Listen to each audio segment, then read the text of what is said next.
Esto es Sobremesa, un podcast en el que los historiadores Pablo Garchunov y Roy Ora conversan sobre pasado, presente y futuro. ¿Cómo andas, Pablo? ¿Qué decís? Bien, muy bien. Adecuándonos a la segunda ola, parece, ¿no? Así parece. Veremos. Veremos cómo nos va con esto. Pero tu referencia a esta segunda ola me invita a poner un tema sobre la mesa. A ver. Porque esa segunda ola quizás viene de afuera, parece que viene de afuera, y por tanto tenía ganas de charlar con vos un poco sobre Argentina y el mundo. Ah, bueno. Y Argentina en el mundo, y el mundo hoy significa cada vez más una reflexión sobre el lugar de la Argentina en relación con China.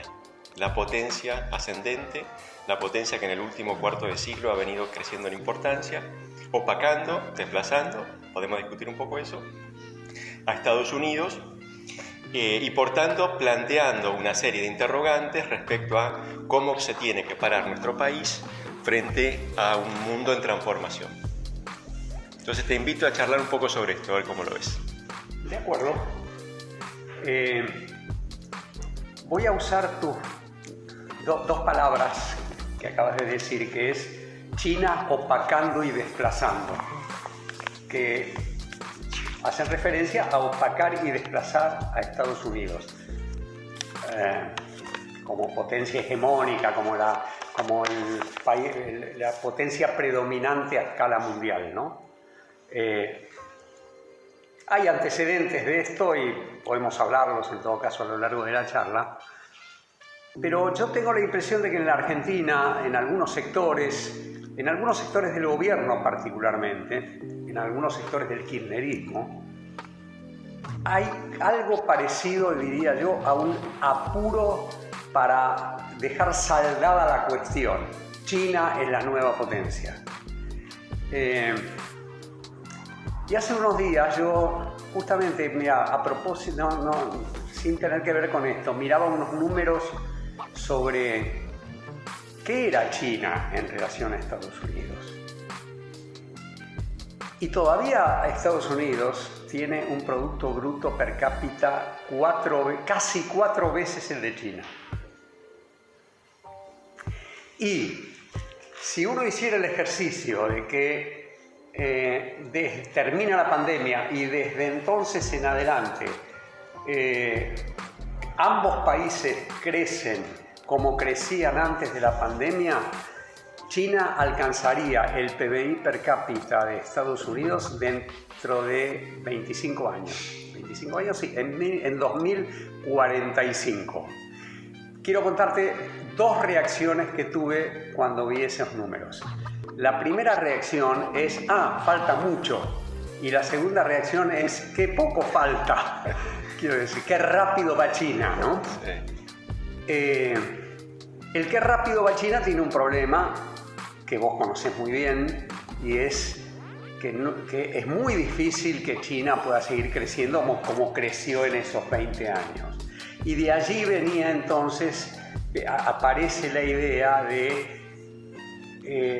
muchos sectores en la Argentina, pero también sectores fuera de la Argentina, que creen que el mundo ha cambiado ya radicalmente, que el eje se ha desplazado a China y que eso es una nueva realidad parecida a aquel momento en que Estados Unidos sustituyó a Gran Bretaña como el eje de la economía mundial, ¿no? Sí. Mira, dos reacciones frente a eso, Pablo. La primera, uno de los libros que a mí más me impactó cuando lo leí es La Gran Divergencia, el libro de Kenneth Pomeranz, un libro del año 2000 que pone, digamos así, con mucha evidencia, pone sobre la mesa la idea de que hasta el siglo XVII, XVIII, el producto per cápita o algo parecido, si es que se puede medir para aquellos tiempos, en China y en los lugares más desarrollados de Europa Occidental era similar. Así es. Y entonces China era, antes de la Revolución Industrial, no el centro del mundo, porque no había un mundo integrado, ¿no es cierto? No tenía centro ese mundo, pero era muy importante y probablemente más rico e incluso bastante dinámico, incluso más dinámico quizás que Europa occidental, ¿no?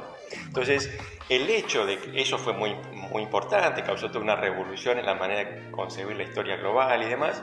Entonces, digamos así, con hipótesis optimista o hipótesis no tan optimista, hay algo que yo creo que tenemos que tener presente, y es que el retorno de China y en general el retorno de Asia, no diría que hace justicia a una historia más larga, pero nos permite poner el ascenso occidental y Estados Unidos y antes de Gran Bretaña, el capitalismo occidental, más en perspectiva. No es una historia singular.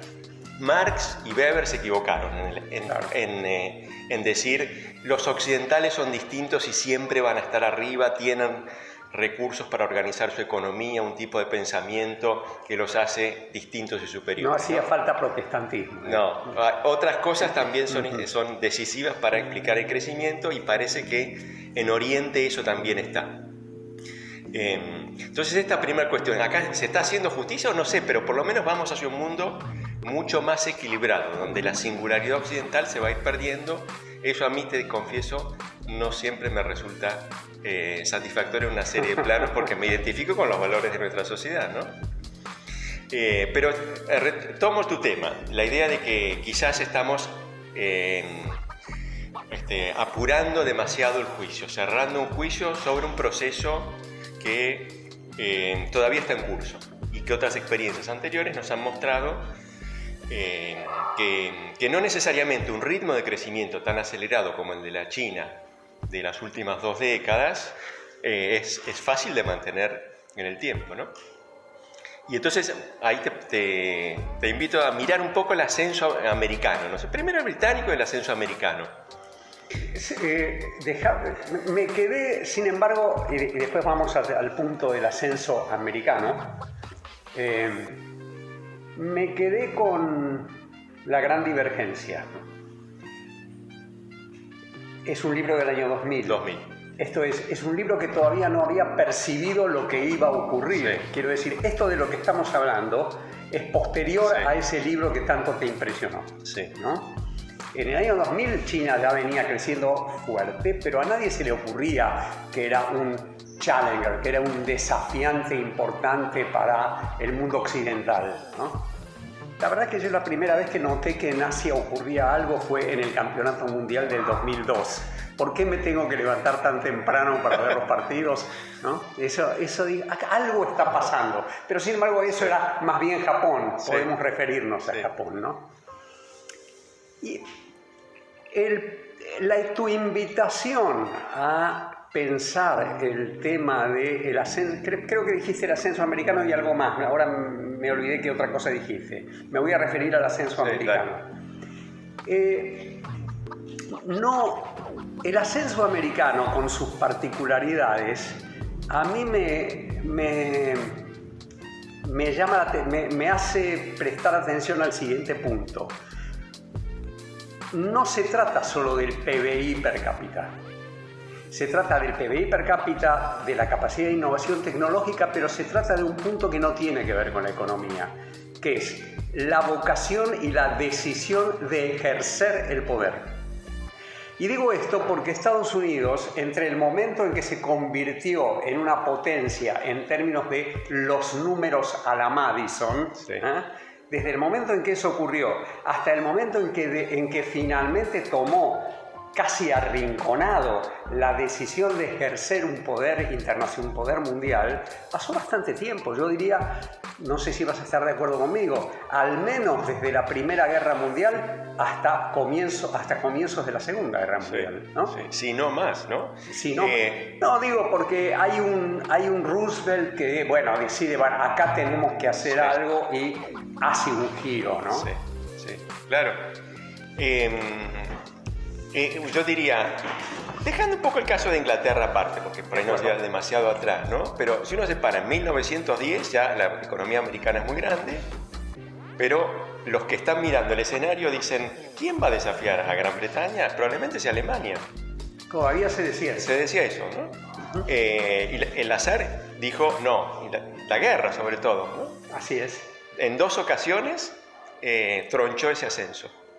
Sí, Alemania perdió 2 veces. 2 veces, ¿no? Sí. Probó 2 veces Sí. y perdió. Sí. Y ese sí era un país. Y ahora parece un poco apaciguada, ¿no? Sí. Se ha vuelto un león herbívoro, digamos Sí. así. Vamos a ver, Vamos a ver. dentro de 30 años hablamos. Por ahora es eso. Sí. Todavía está ahí con la culpa a flor de piel, ¿no? Pero independientemente de eso, el caso de Estados Unidos yo creo que es bien revelador de esto último que decías, ¿no? Porque a la Primera Guerra entró un poco sin mucho entusiasmo. Wilson no quiso ponerse en el centro del escenario. Después fue por el lado del aislacionismo, ¿no? En los años 20, digamos así, le dio la espalda al mundo, prefirió encerrarse en sus fronteras. Creó esa Sociedad de las Naciones, empujó esa Sociedad de las Naciones que no fue a ningún lado. Y además cobrar sus acreencias, sí, ¿no? Sí. Fue terrible. Y mira, un episodio que te menciono, que leí no leí el libro, pero me llegó la referencia de un libro reciente de una historiadora que se llama Kathy Pace, que en año 39-40 empieza la guerra, Roosevelt presidente, y el jefe de la biblioteca del Congreso le dice: tenemos que salvar las bibliotecas europeas. Y más pone un montón de plata, manda un montón de agentes con dólares y con recursos para comprar libros y microfilmar la herencia cultural europea. Y lo hacen en Alemania, en los países ocupados. Son mitad bibliotecarios, mitad espías. Muy interesante. ¿Y por qué? ¿Por qué lo hacen? ¿Cómo lo describe esta historiadora Pace? Dice: tenemos que recuperar un legado cultural, proteger un legado cultural sin el cual no somos nada. Somos hijos de eso. Todavía estamos atrás de los logros civilizatorios de Europa, ¿no? Entonces ahí todavía, comienzos de la guerra, están estas iniciativas que dicen: no nos queremos poner en el centro, o quizás no estamos en condiciones. Es decir, que los padres fundadores están más allá del Atlántico. Totalmente, ¿no? En particular en Gran Bretaña, ¿no? Basta ver cómo son las grandes universidades europeas, americanas, que es lo que copiaron, ¿no? ¿Y cuándo dirías vos que empezó la era del somos nosotros de Estados Unidos? Sí. Porque yo la coloqué... en la guerra. La coloqué en Pearl Harbor, digamos, Sí. en la reacción americana a Pearl Harbor. Bueno, ahí Pearl Harbor costó bastante que se metiera, ¿no? Roosevelt se resistían. Hizo todo para que lo empujaran a ir a la guerra, ¿no? No sé bien, pero yo diría en la inmediata posguerra, ¿no? Okay. Porque en un paisaje de ruinas como fue el de ese mundo, donde la economía americana era la única que funcionaba y era ella sola no la mitad pero del mundo, pero más o menos, ¿no? Ahí era inevitable que tomara las riendas, ¿no? Un poco quizás también el desafío soviético le empujó Quiere en esa decir que dirección. estamos hablando de o 70 años o 75 o en el máximo, como yo lo veo, 80. Si yo lo pusiera en 1941, pero no es mucha la diferencia. No es mucha diferencia. Y ahí, bueno, entonces hay la exportación de un modelo cultural, de un tipo de capitalismo, de un tipo de organización política también, Tal ¿no? cual. Sí, bueno, eso viene de más atrás, ¿no? Sí. Creo. La idea del modelo americano como organización política. Pero la idea de exportarlo, de arraigarlo, sí, efectivamente. Eso De exportarlo, es nuevo, sí. ¿no? Ahora, sí, perdón. Entonces yo diría, es bastante reciente y singular en el sentido de que no es un país que tenía, como tuvo en su momento Alemania, probablemente Inglaterra, como tuvo después la Unión Soviética, una suerte como de ideología imperial, ¿no? Ahora, estamos diciendo que es un periodo relativamente breve. En ese periodo relativamente breve, sin embargo, aparecieron dos, yo no diría dos desafiantes, sino dos naciones que se percibieron como posibles desafiantes por parte del resto del mundo, ¿no? Una fue Japón y la otra, que es más ideológica y más fantasiosa, fue la URSS, ¿no? Japón frenó en 1990, era su potencial de convertirse en un centro financiero mundial y su potencial tecnológico no daban para validar toda la literatura que se había armado alrededor de Japón es la nueva potencia.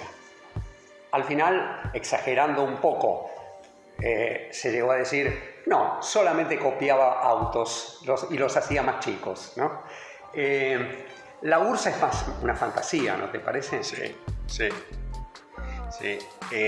Pero mira, de esos años hay un libro que en un momento tuvo mucho eco, mucho impacto en Estados Unidos, de Paul Johnson, ¿no es cierto? Que se llama Ascenso y declinación de los grandes poderes. Seguramente lo conoces, sí, ¿no? Sí. Se escribió en el 87 y él decía, bueno, Japón es la próxima potencia. Todavía en el 87, todavía en el 87, claro, está bien, era a 2 o 3 años de que de que Japón entrara en su largo estancamiento. Exactamente, habían sido un cuarto de siglo de crecimiento muy acelerado de Japón y parecía dueño del futuro, por lo menos un país que podía subirse al ring y desafiar a Estados Unidos. ¿No? Sí, poco después eso empezaría a desvanecerse. Muy rápido. Es interesante, porque ahora me doy cuenta, no me había dado cuenta, la verdad que insólitamente nunca lo había pensado. El desafiante de fantasía y el desafiante que podía haber sido como Japón, el otro es la URSS, se quebraron al mismo tiempo. Los dos, ¿no? claro. Y además al mismo tiempo, a fin de los 80, comienzo de los 90. Sí, ¿no? sí. Sí. Bueno, un poquito antes, si querés, Gorbachov, porque se dio cuenta de que el modelo no funcionaba, ¿no? Pero es interesante, ahí se terminó y bueno, ahí empieza la idea del fin de la historia, ¿no? Exactamente, claro, sí, de la idea de que Estados Unidos está solo y va a estar solo por un tiempo muy, muy largo. Y no duró tanto, ¿no es cierto? Duró una década, un poquito 11 más. años. Sí. ¿Por qué digo 11 años? Porque yo pondría el final en el momento en que China entra en la Organización Mundial de Comercio y dice, estoy aquí para participar, ¿no? Quiere decir que son 2 posibles desafíos que fracasaron. Y esto entonces viene a cuento de la idea de cuáles son los tiempos del relevo mundial, en la hegemonía económica y más allá cultural mundial, ¿no? ¿Cuáles son los tiempos? Y yo te dije hace un rato que no estoy muy seguro si los tiempos son muy cortos o muy largos. ¿Vos qué dirías? Bueno, yo diría que la idea de que China va a desplazar a Estados Unidos, las economías hoy en cuanto a su tamaño son similares, ¿no es cierto? Vos hacés el cálculo per cápita. Ok, de acuerdo. ¿No? Entonces ya, digamos, en muchos aspectos China juega en primera, pero para que verdaderamente desplace a Estados Unidos, efectivamente se tiene que dar, creo, se tiene que sostener ese proceso de expansión a un ritmo similar, por lo menos en nuestras vidas, ¿no? Para que eso suceda en el curso de nuestras vidas, a un ritmo similar a como se dio en las últimas 2 décadas. 2 décadas, sí, 2 décadas, sí, ¿no? Y eso, digamos así, viendo todos los casos que hemos recorrido, no es para nada seguro, ¿no? Y entonces yo diría, bueno, hay muchos planos donde eso se ve. Uno, yo miraba, no sé hasta qué punto esto es relevante, pero China va a tener que seguir transformando su economía y desarrollando una tecnología original, nueva, capaz de competir con la americana, que ha hecho progresos muy importantes en las últimas décadas en el mundo de la informática, las .com y demás, ¿no? Mucho más allá del 5G. Va a tener que ser mucho más allá que esa gran apuesta, que probablemente sea su jugada maestra, ¿no? Sí. Y no estoy tan seguro de que que eso vaya a suceder simplemente como se venía proyectando. Mirá, un dato, no sé cuánto, habla más del pasado que del futuro, pero creo que dice, Estados Unidos tiene más de 300 premios Nobel, China no llega al 10% de eso. En ciencia. ¿Pero de cuándo son? Bueno, de todo el siglo XX. De todo el siglo XX. Sí, del siglo XX, hasta ahora. hasta... Bastante bien, China. Sí, pero no es mucho más del doble que Argentina. Es cierto. ¿No? Está atrás de Israel, está atrás de Polonia. Sí, todavía sí, veremos. Entonces yo creo que tiene desafíos por delante. ¿Y no Entiendo por qué alguna gente en el gobierno se entusiasma. Se entusiasma porque, bueno, nuestra relación con Estados Unidos en el siglo XX no fue una buena relación. Yo creo que eso nos dañó desde el punto de vista comercial, fundamentalmente. No, fue terrible. Entonces, la idea de que aparezca un socio más compatible, más parecido en un punto a lo que fue Gran Bretaña en su momento, es muy alentadora, ¿no es cierto? Un extraordinario socio comercial, ahora lo estamos viendo también con las compras de carne por parte de China, y un socio financiero para financiar la obra pública, también muy relevante. Quiere decir que si la Argentina es una buena cosecha que se exporta y obra pública que se realiza con financiamiento chino, hay algún derecho en soñar con que ahí se puede armar una sociedad persistente, pero lo que estamos diciendo es no nos apuremos, ¿no? Antes de ir terminando, te hago una pregunta. Dale. La pregunta es la siguiente. En un momento dado vos dijiste, yo no sé si me siento muy cómodo con el cambio porque, bueno, vivo en los patrones culturales de Occidente y me siento bien allí, ¿no? Hace 20 o 30 años, esta discusión hubiera terminado diciendo, pero ¿cuándo va a llegar la democracia a China? Porque eso lo va a cambiar todo. ¿Qué opinás vos de eso? ¿Opinás que hay un sendero que va por ese lado, demandas sociales, de más libertad, pero también de más justicia social? ¿O China, como muchos autores lo dicen, es un